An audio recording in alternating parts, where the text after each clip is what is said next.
Hey folks, Quill18 here, and welcome to another episode of our Unity project MightySpud, where we're making a terrain engine to render an entire world. And in this one, we're finally going to eliminate the step where we are generating one chunk that covers the entirety of the world. We're so close. We're basically done our theory crafting, I think. Oh my god, it's going to be so good. So the change we have to do now is, so we have our terrain master, which is responsible for generating each one of our terrain chunks. And we are telling our terrain chunk where its position is, because we're feeding in this rotation. Now, our first chunk is just going to be at the 0, 0 coordinate. And there's a chance that we've got, something wrong. We're passing something incorrectly. We're going to have to do a conversion step. But we're going to make it work first at 0, 0, which is to say on the equator at the prime meridian. So we're passing in that rotation. We're telling it how many degrees that it's supposed to generate in a chunk, which is going to be 10 degrees. So it's going to be generating basically from -5 degrees latitude and longitude to +5 degrees latitude and longitude over here is the idea, instead of the entire world. So we're passing that information to the individual chunk over here, chunk rotation, degrees per chunk. And the chunk rotation was already, has this system in here where for every point on the map, so what we're doing here, this loop loops through every point in the height map array. It was converting that point to a latitude and longitude. But right here, it was assuming that it was generating the entire map, which is no longer the case. Now, before I make this fix here, I'm going to make another fix. The other thing, because our map is twice as wide as it was tall, we were currently generating our terrain with the size of 1024 by 1024. We are going to be changing that here. One of the other things we've got is the world units per chunk. I'm going to make that a variable over here as well. So there's going to be a public float world units per chunk. And this world units per chunk is what we're going to use right over here with our terrain size. So A, it's going to be square, and B, it's going to mean we can make sure to pass that in from the master. So dtc.worldunitsperchunk is equal to the world units per chunk over here. Okay, excellent. So now we have a square texture, which is good. So all we have to do is, for each point in here, we have to get the correct latitude and longitude. So again, if I ran this now, what we'd end up with is a square terrain, which would be a squashed version of the world, because our code is still assuming it's generating the entirety of the world. And you can see that A, B, C, D, E, F, G, right over here, which we're getting from our texture over here, but it's all scooshed now in square. Square is good, square is what we're looking for, but not the whole world. Okay, so the way this is going to work, to do this right, is we're going to have to convert from our rotation over here. Now, we were sort of offsetting things before. Is that what we're looking for? Probably not. So we have to remember that if our longitude is 0, if, whatever calculation to represent our current longitude is 0, we need to make sure that, well, that's going to be fine. Sorry, let me back up here. The point is this. The midpoint of our terrain, which is what we get from our rotation, right? Let's put in a little note here, so I have to stop scrolling back up. Chunk rotation represents the midpoint. So the left side is, say, for example, the Euler.x minus our degrees per chunk divided by 2. Okay? And we're actually going to use this degrees per chunk divided by 2 a lot. So what we're going to do is we're going to have a float here, which is going to be half degrees per chunk. So we only have to do this division one time. So this is going to be equal to degrees per chunk divided by 2. Right over here. So we're going to use this quite often. So the left edge,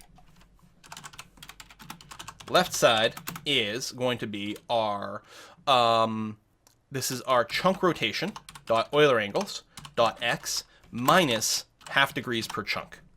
Okay? And our float is going to be the, our top side, because the higher you go, the more negative it goes, so that makes sense. So it's going to be our chunk rotation angles dot Euler angle dot y minus half degrees per chunk, like this. And so our actual longitude is going to be, we can do it this way, is going to be the left side plus the x pos multiplied by degrees per chunk. right? So x pos goes from 0 to 1. So we're starting at, say, minus 5 degrees when our x pos is 0. When our x pos reaches 1, it's going to be minus 5 degrees plus 10 degrees, which leaves us at plus 5 degrees, which is correct, because we should be representing something from negative 5 degrees to positive 5 degrees. So we're going to do exactly the same thing over here with the latitude, which is going to be top side plus y pos times degrees per chunk. And again, you know, warning, there could easily be many math errors, or more accurately, or misconceptions here that lead to weirdness. We also ignore the z component, which is probably going to make things wrong, but we'll deal with that next. So, you know, just to fix this. So now we have longitude and latitude this way. Then these are spherical coordinates, which we're then going to convert over to UV. Let me think about this.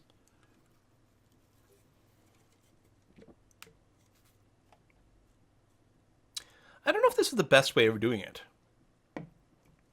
Since with all these math errors, wouldn't it be better if we back up here and let's say we did something like a new quaternion, which was called, say, our this point rotation, this point's rotation, okay? Which is going to be equal to the chunk rotation. This is probably better.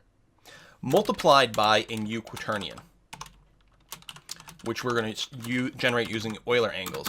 And what we're looking to do is we're going to look to rotate it by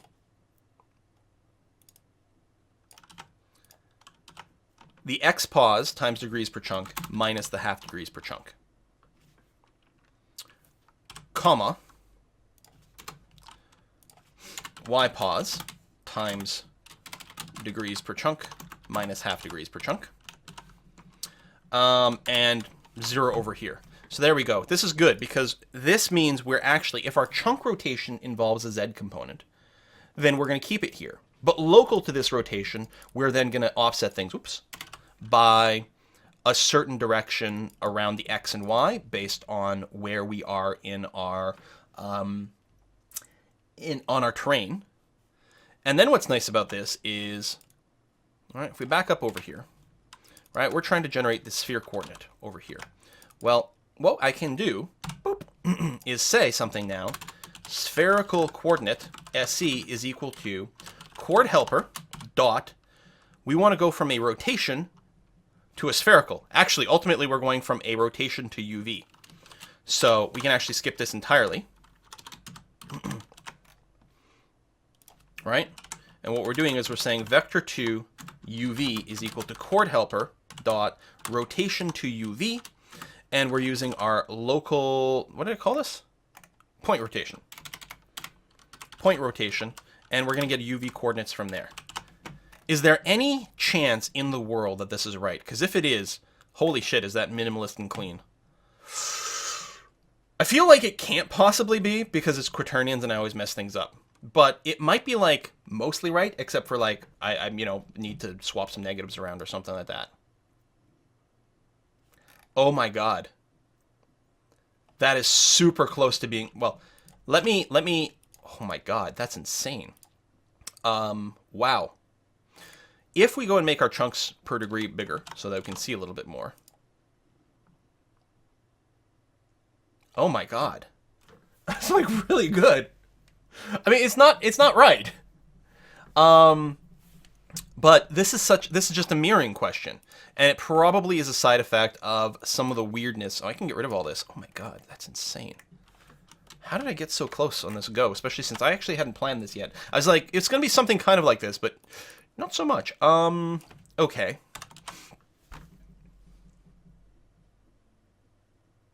So, I mean, first of all, the x and y isn't right.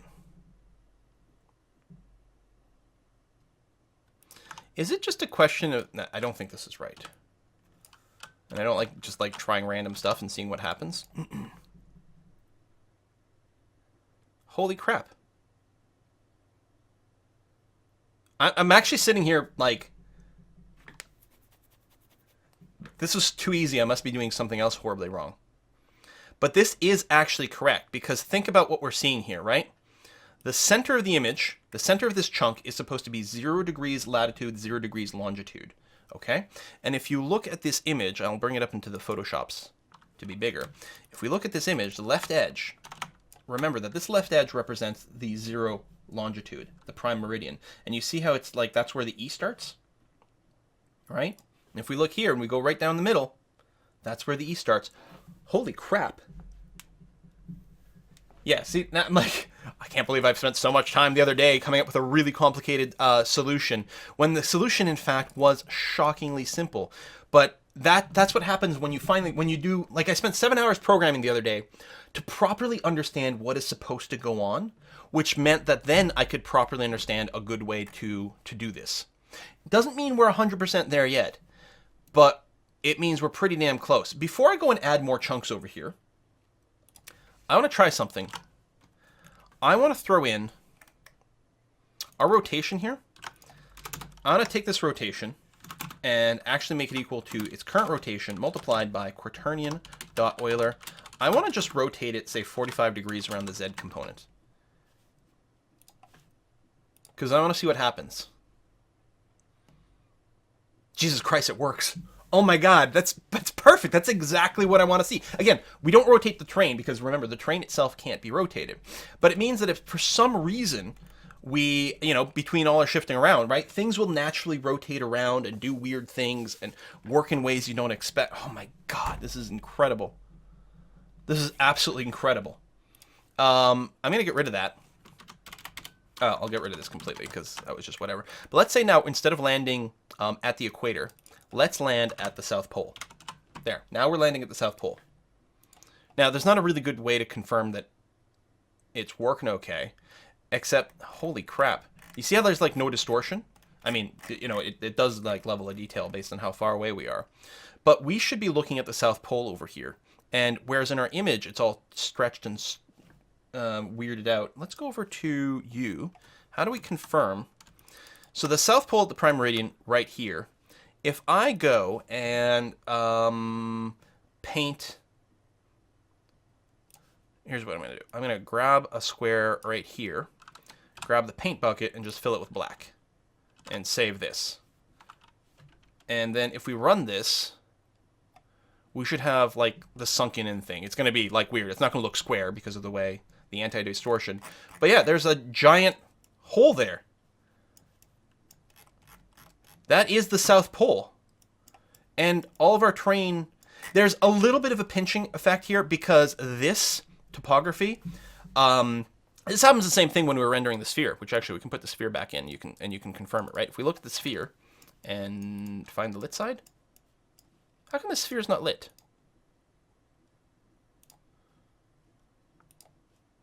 Okay, there we go. That was weird.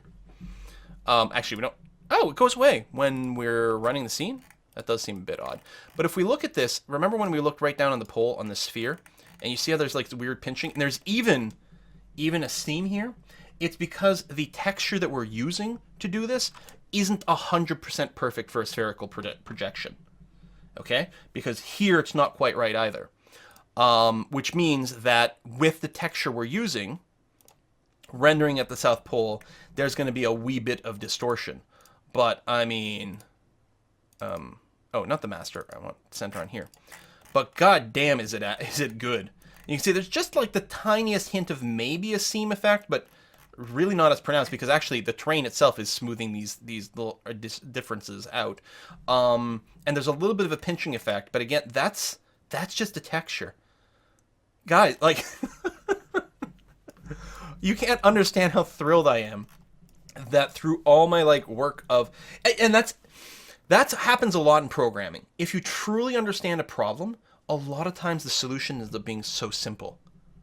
It ends up being so simple. Look how, like, these are all little one-liners. We could probably optimize this a little bit by, like, actually making each one of these functions do the full work instead of maybe calling a few of the others. We may not have to spawn, like, we may not actually have to ever create the spherical coordinate component over here, for example. We could probably go right from the rotation to the UV. But, that's work for later on. I kicked myself for having such a hard time before. This is beautiful. Okay, let's not pat ourselves on the back too hard quite yet, because the next step is going to be to generate more than one chunk. Right now it's just one, although the fact that the chunks are working correctly in multiple locations is a very, very, very good sign. So what are we going to do now? Well, I guess we'll build an array of chunks at this point.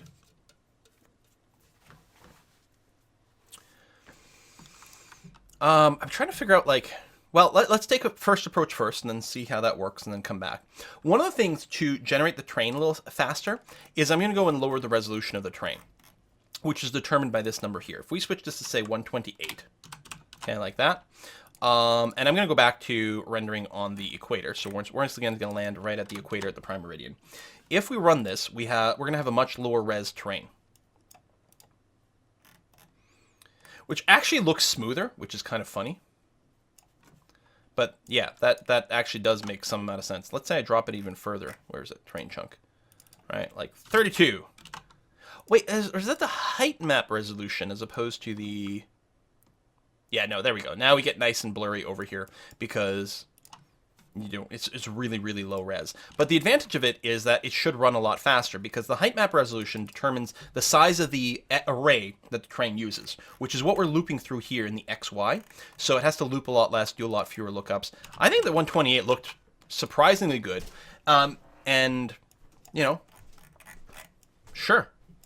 And will let us generate things faster, which is going to be very, very meaningful when we start creating an array, which we're going to do now. So, oh, sorry for the sniffles there. That was terribly uncouth of me. Our train master, so we're building a chunk. So let's do something like num rows equals, I don't know, 3, and num calls is equal to 3, just to start off with. I mean, this is not going to be our final solution in the end, but so now we're going to generate a bit of an array. Hell, let's make more of an array. So we're going to create some sort of loop. So,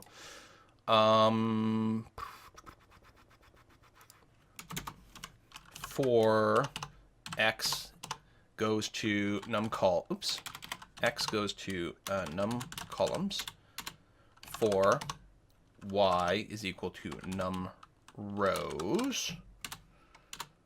So what we're going to do for each one of these is we're going to generate a chunk, which is, so we get the initial rotation, but then we're going to offset this. That's why I'm a little concerned that it's not going to work, but maybe, yeah, I guess so. Okay. So our rotation is going to be equal to this rotation times quaternion dot Euler. And so what we're going to say is,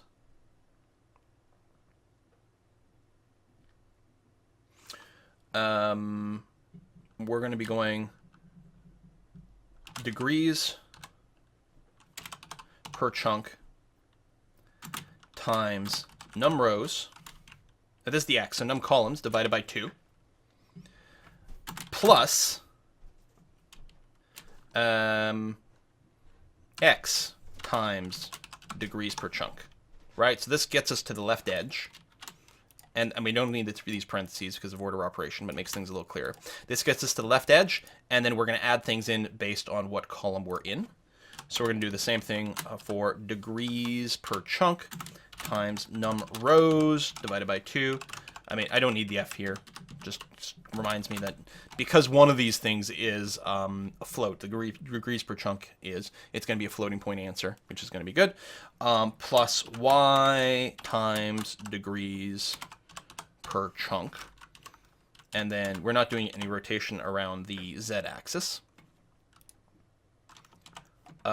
So if we run this, we're gonna get 5 chunks. Oh, we're gonna get 5 chunks that are all on top of one another, right? Because they're all gonna get positioned at vector 3.0, which means we actually need to, the position is going to be a new vector 3. You know what I'm going to do? Just for clarity's sake, I'm going to make a vector 3 over here, which I will then feed in as the position. There you go. So it's going to be a new vector 3 equals new vector 3.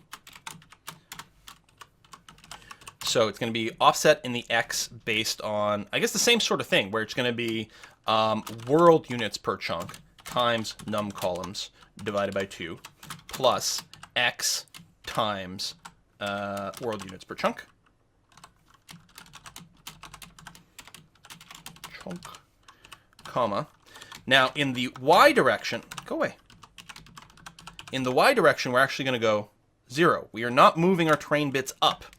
We are moving in the z direction, which is to say forward or away from the camera in the default orientation, which, again, is confusing because in our terrain data, this is actually the y of the terrain data, but it's x in world space. Still, here we're going to say num rows, and the y here, and the num world units per chunk. So that's going to be our position. So now we're going to make 25 chunks of terrain. They are going to be offset in the world space next to each other, and they're going to be rotated in some way. It's possible one of these rotations has to be inverted or something like that. We'll see. Unexpected symbol. How are you unexpected?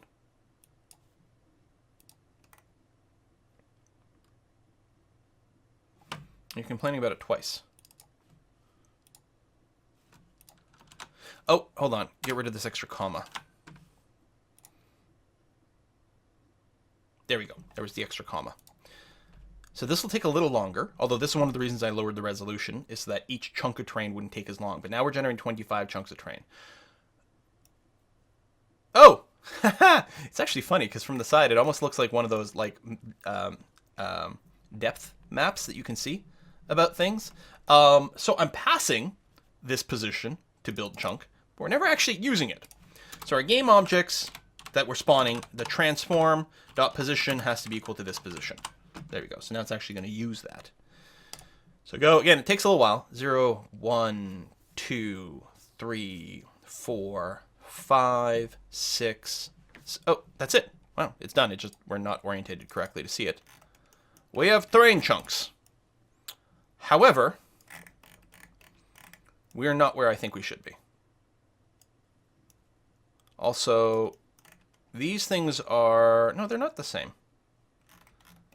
Okay, there's something going on with rotation code, because at the very least, we should be seeing some letters. Because the centerpiece over here, should still be at the origin that was there before. So we're not generating the right chunks.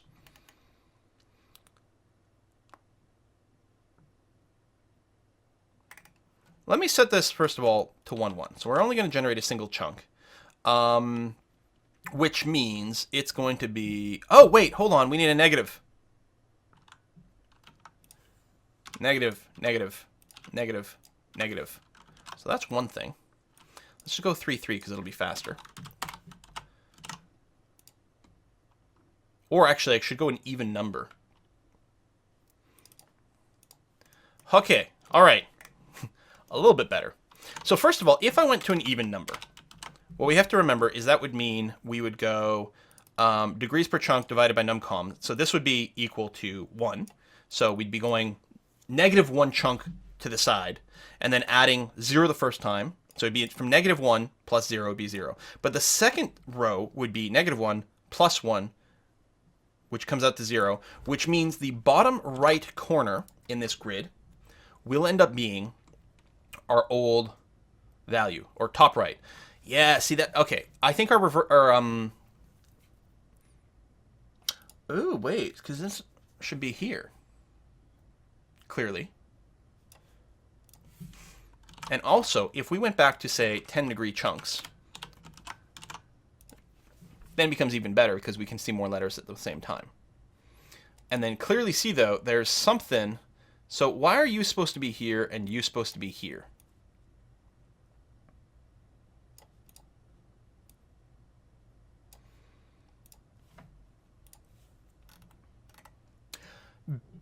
I think it's because when we are rotating, say, positive x, like, what are we rotating? Which might mean that our direction's got to go the other way around. Out of curiosity, let's just invert the signs over here.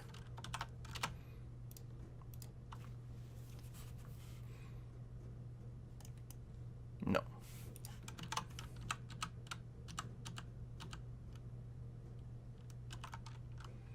Why are we not happy with this position?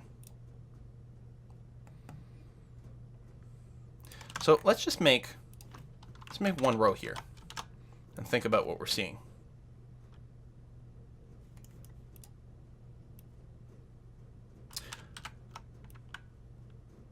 Okay, that's quite interesting. X and Y is kind of the inverted bit. And you know how like we de-inverted this over here? Now, okay.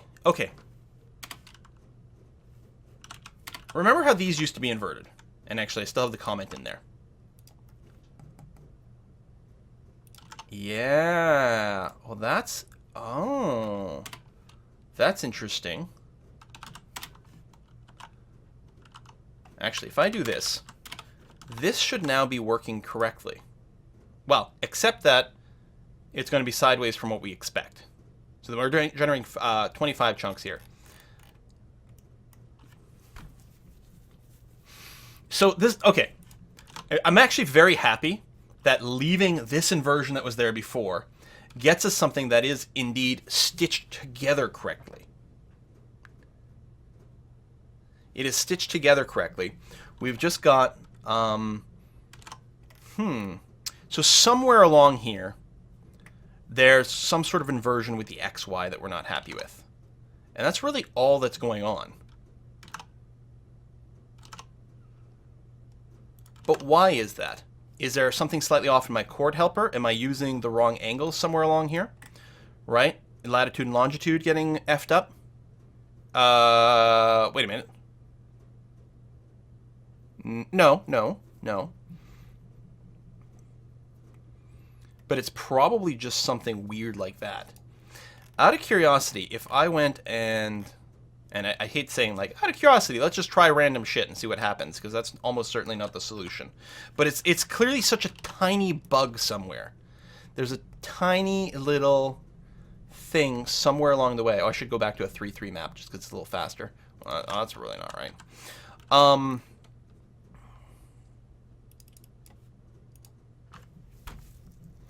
It's not just a rotation problem. There's just an XY mismatch. Something's got to be...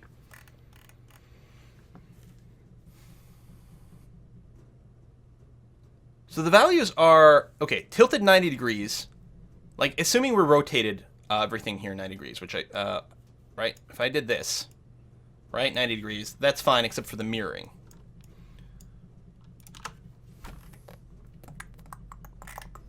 I don't have like a weird rotation left in anywhere, no. Where did I do dumping? Well, I don't think it's here.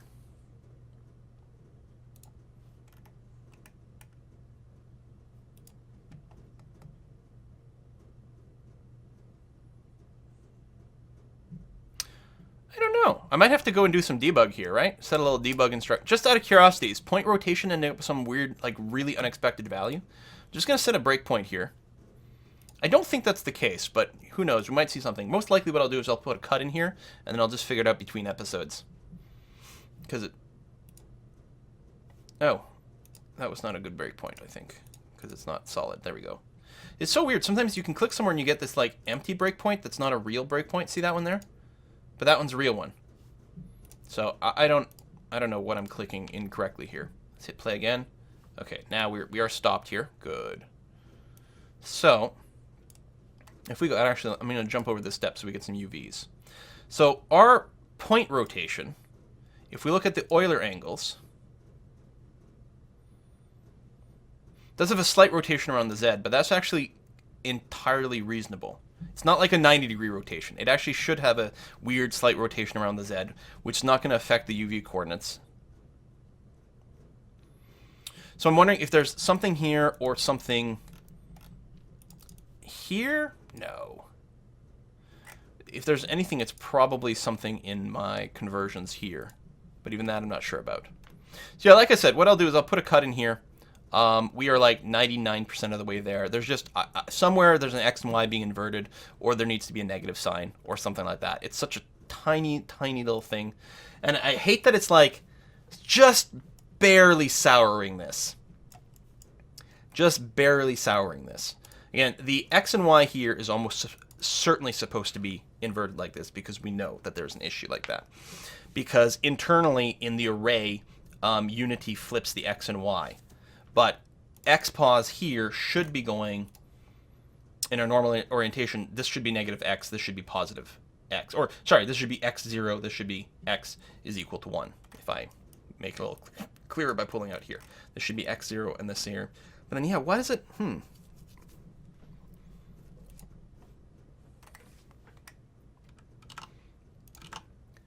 And if I'm unflipping this, putting this back the way it was, okay, debugger's not running anymore, and we do this, each individual chunk will be oriented correctly.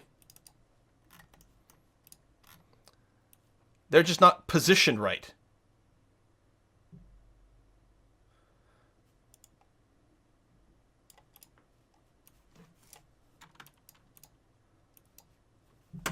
And I don't understand why that is. Are they even like...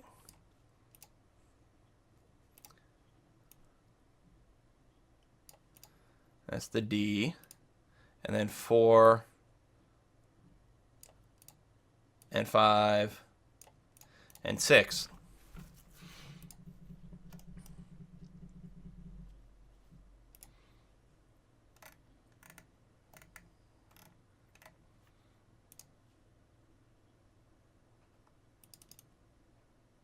Is it just this? No, I mean that looks right and fine.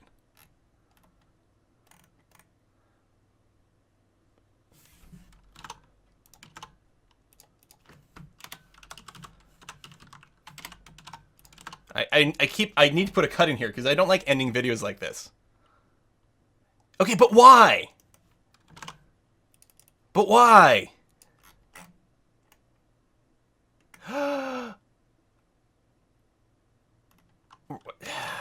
Okay. Let me put the X and Y back here. Over here, it's because I'm treating... there we go. Inverting it here, I think, is correct. There we go. Okay. Yes. It's because in my rotation here of the chunk, this is the code that determines what the latitude and longitude of the center of it is. Well, I have to remember that the x component of the rotation is the x-axis, which goes, like the x-axis itself is horizontal, but changes along the x-axis changes your height, right? Imagine, hold a bar, put both your hands out in front of you as if you're holding a bar horizontally, and then twist your hands, right? What you're doing is you're rotating the world up or down. So the y component here, it has to go into the x of the Euler of the quaternion. So this is where I had my inversion. I knew it was a simple thing. It's just like, where is it? Right here. This is the correct way, 100%. Because as you change your y of, on your grid, right? So you're going, x, y this way for your chunks, you're changing your y actually has to be a rotation around the x-axis. This is the x-axis that we're rotating. So it goes up and down. And as you go left and right, what you have to do is you have to rotate through the, well, sort of the y-axis or whatever, depending on your particular thing. You're rotating through the pole. Oh, so good. Okay, so now that we've got that, as one final test, oh, thank God, I'm so happy that's done. Let's say we went crazy. 9 by 9, that's going to be 27 chunks, which this might take, well, the other one was less than the number of times, so it's what, like about half a second per chunk? So maybe you're somewhere around 15 seconds or so. We should get a huge number of them. And actually, this is less interesting. What I should do, rather than do this test, although I let this run, what I'm going to do is reduce the number of chunks, but I'm going to put the center point at the pole instead.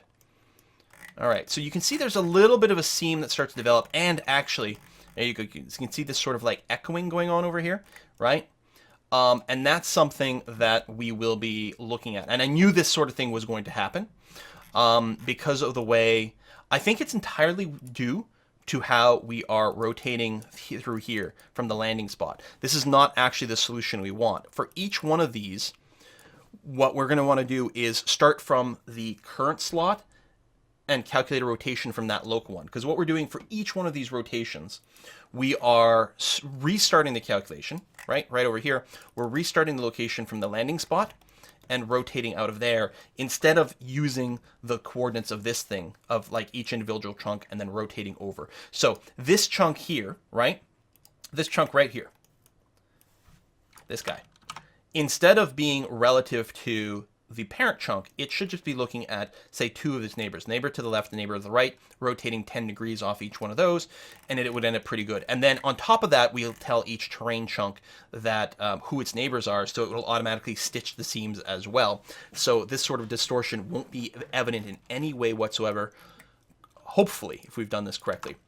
I'm going to go and shrink this back down to, say, 5 by 5, but I will put the landing spot on the South Pole, and that will be particularly interesting to see if anything breaks horribly. Although, you know what, part of me is like, I don't want to do this now, because if it does break horribly, I'll feel like, how can I stop the episode right now? But, those look fine. You can see the chunks over there. This is okay. Again, you can see that sort of slight offset as we leave there. And again, slight mirroring, so you can see the craters spotting here. But again, that's to be expected because we keep using the origin here. That actually, I think, would have been evident even from the equator. Oh, though it'll be more evident at the poles because our texture isn't 100% ideal. But if I go here, even at 5 by 5, yeah, you can see here, maybe it's a little bit less emphasized because the craters are bigger, but you can see here, again, see this ridge here and see this ridge here? So you can see that doubling. And I'm pretty sure that's just because we keep rotating from the origin instead of relative to each other. But that's what we're going to tackle next time, is we're going to try to make the rotations relative to each other instead, which should eliminate some of those errors. And we will then tell the terrain who their neighbors are, and then we should end up with a completely seamless thing.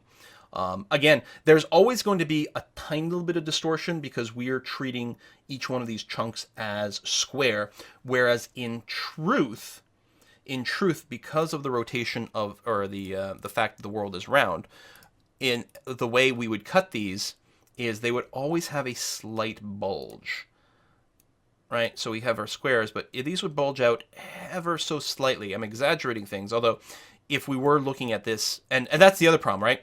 We're using like 10 degrees. Think about if I back up here, right? If we have the whole world, right? And we have the equator going through here, and you have the prime meridian, that's fine. But then the next one goes what? Like this, right? And like this, right? And so you can see, like, we can sort of, if this was a square terrain here, you can see that these edges aren't even supposed to be straight. They're bulged out like this. But again, at very small scales, you can effectively treat them as flat because the curve, it's just the same way when you walk around the Earth, as far as you're aware, the Earth is flat, right? Because we are so close up to something that's very large. So the same thing will happen. So these slight little distortions from the fact that we have a straight edge as opposed to a curved edge will be padded over when it's smaller. And as long as we calculate based on our neighbors every time, instead of this thing, which is very distant. It's this large distance that causes any inaccuracies to become magnified, but that will go away on short scales. I think. We'll find out. Thanks for watching. See you next time. Thank you to all our February Patreon supporters, including these Mic Check supporters. We've got Yukofin, Snoopy, TRB, Pavel Zdanov, Drazian, Gavin Power, Jan Torivel, Michael McClintock, Aaron Toyvson, Craig Mortel, the not-so-evil engineer, Julien Auger-Lafont, Maris Fieldvold, Speedysant, Steven Stager, Valiant Cake Fiend, Wes Olenboiving, Jason Yanity, Stephen Bonnerman, Kale the Quick, Neil, Blakey, Milner, and absolutely everyone who's watched, shared, favorited, and subscribed. Thank you so much for making this possible.